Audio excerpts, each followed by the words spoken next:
श्री स्वामी समर्थ। जय जय स्वामी समर्थ। स्वामींचं नाव घेऊन मी या व्हिडिओला सुरुवात करते। चैत्र महिन्यातील शुक्ल पक्षातील 5वा दिवस लक्ष्मी पंचमी म्हणून साजरा केला जातो। हा दिवस धन समृद्धीची देवी लक्ष्मीला समर्पित आहे। यंदा लक्ष्मी पंचमी बुधवारी म्हणजेच 2 एप्रिल 2025ला साजरी केली जाणार आहे। या दिवशी देवी लक्ष्मीला प्रसन्न करण्यासाठी तिची पूजा करावी। घरातील देवी लक्ष्मीला हार, फुले, हळद कुंकू व्हावे। यावेळी खास करून देवीला लाल रंगाची फुले अर्पण करावी। धूप दीप अगरबत्ती लावल्यानंतर खिरीचा नैवेद्य दाखवावा। यामुळे देवी माता आपल्यावर प्रसन्न होते आणि आपल्या घरामध्ये सुख समृद्धी येते। देवीच्या पूजेसोबत आपल्याला देवीच्या शक्तिशाली मंत्राचा जप सुद्धा करायचा आहे। ओम श्री महालक्ष्मी नमः। पुन्हा एकदा सांगते, ओम श्री महालक्ष्मी नमः या मंत्राचा आपल्याला 108 वेळा जप हा करायचा आहे। तसेच लक्ष्मी पंचमीच्या दिवशी दान करण्याला सुद्धा विशेष महत्त्व हे दिलं जातं। फक्त पैशाचंच दान केलं जातं असं नाही आहे। सर्व दानांमध्ये सर्वश्रेष्ठ दान हे अन्नदान आहे। लक्ष्मी पंचमीच्या दिवशी जर आपण आपल्या घरामध्ये प्रसाद करून तो देवीच्या मंदिरात किंवा गरजू व्यक्तींना दिला तर त्यामुळे आपल्याला खूप पुण्य लाभतं। तसेच या दिवशी हळद, हरभरा डाळ, कपडे इत्यादी पिवळ्या रंगाच्या वस्तू दान करणं लाभदायक मानलं जातं। पिवळा रंग देवी लक्ष्मीशी संबंधित असून तो समृद्धीचा रंग मानला जातो। त्यामुळे या दिवशी पिवळ्या वस्तू दान केल्याने घरात सुख समृद्धी तर येईलच, शिवाय कर्जमुक्ती देखील होईल। धार्मिक दृष्टीने हा दिवस अतिशय महत्त्वाचा मानला जातो। त्यामुळे या दिवशी काही प्रभावी उपाय आणि सेवा सुद्धा केल्या जातात। आणि म्हणूनच आज लक्ष्मी पंचमीच्या दिवशी आपल्याला संध्याकाळी इथे लावायचे असा एक लक्ष्मी दिवा।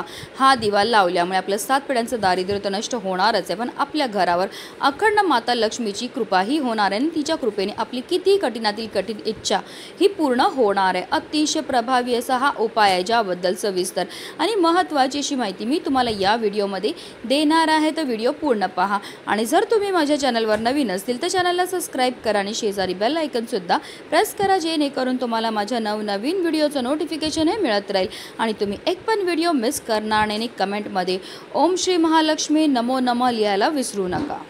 अगदी माझ्यापासून तुमच्यापर्यंत प्रत्येकजण खूप मेहनत करतो, खूप कष्ट करतो, जेणेकरून आपल्या आयुष्यामध्ये सुख समृद्धी नांदेल।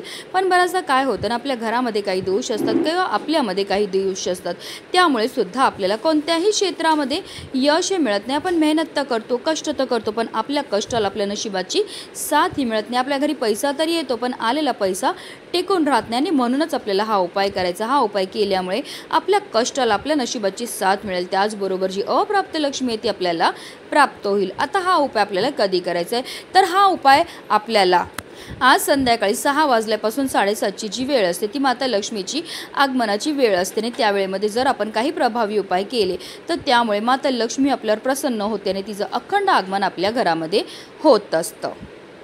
आता ह्या उपायाकरता आपल्याला एक दिवा हा लागणार आहे। जर तुमच्याकडे चांदीचा दिवा असेल तर आवर्जून तोच घ्या, किंवा अगदी तुम्ही स्टीलचा, पितळेचा किंवा तुमच्याकडे जो पण देवपूजेमध्ये दिवा तुम्ही वापरता तो घ्यायचा। त्या दिव्यामध्ये आपल्याला 2 वातीची 1 वात करून लांब वाटी टाकायचे। तसेच हा आपण लक्ष्मी दीप लावणार आहेत म्हणून आवर्जून यामध्ये आपल्याला शुद्ध गाईचं तूपच टाकायचं, कारण तूप हे माता लक्ष्मीला अतिशय प्रिय आहे। आता आपल्याला एक प्लेट घ्यायची आणि प्लेटवर आपल्याला मूठभर तांदूळ ठेवायचे। त्या तांदळावर आपल्याला हळद कुंकू अर्पण करून घ्यायचं आहे आणि त्यावर जो आपण दिवा तयार केलेला आहे तो प्रज्वलित करून ठेवायचा। आता ही प्लेट उचलून आपल्या देवघरामध्ये असणाऱ्या माता लक्ष्मी समोर ठेवायची। आता ह्या दिव्याला सुद्धा आपल्याला हळद कुंकू, अक्षदा, 1 फूल अर्पण करून घ्यायचं आहे। त्यानंतर आपल्याला 11 तांदळाचे दाणे हे घ्यायचे। जे 11 तांदळाचे दाणे आपण घेणार ते व्यवस्थित पाहून घ्यायचे, ते अखंड असावे, कुठेही तुटलेले फुटलेले किंवा खराब झालेले नसावे। आता हे 11 तांदळाचे दाणे जे ते आपल्याला एक वाटीमध्ये घ्यायचे आणि देवघरामध्ये आसन घेऊन बसायचं आणि आपल्याला काही सेवा ह्या करायच्यात। या 11 तांदळाच्या दाण्यातला 1 तांदळाचा दाणा आपल्या उजव्या हातामध्ये घ्यायचा आहे।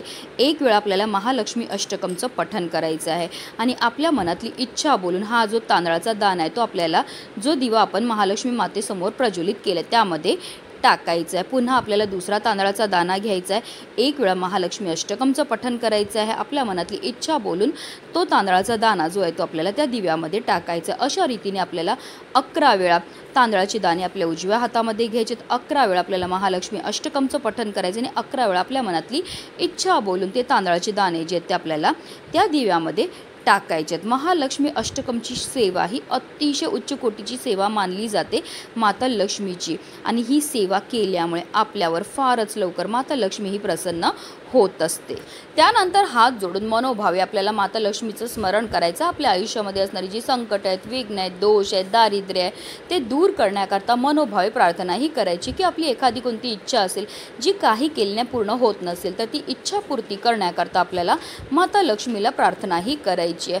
अतिशय उच्च कोटीची ही सेवा आहे. हा उपाय केल्यामुळे आपलं 7 पिढ्यांचं दारिद्र्य तर नष्ट होतच होतं, पण आपल्या घरामध्ये अखंड माता लक्ष्मीचं आगमन हे होत असतं. लक्ष्मी प्राप्ती करता, इच्छापूर्ती करता, कर्जमुक्ती करता सर्वात प्रभावी असा हा उपाय मानला जातो. म्हणूनच व्हिडिओ जास्तीत जास्त लोकांपर्यंत शेअर करा, जेणेकरून प्रत्येकाच्या आयुष्याचं कल्याण हो, हीच मनामध्ये इच्छा. श्री स्वामी समर्थ. जय जय स्वामी समर्थ.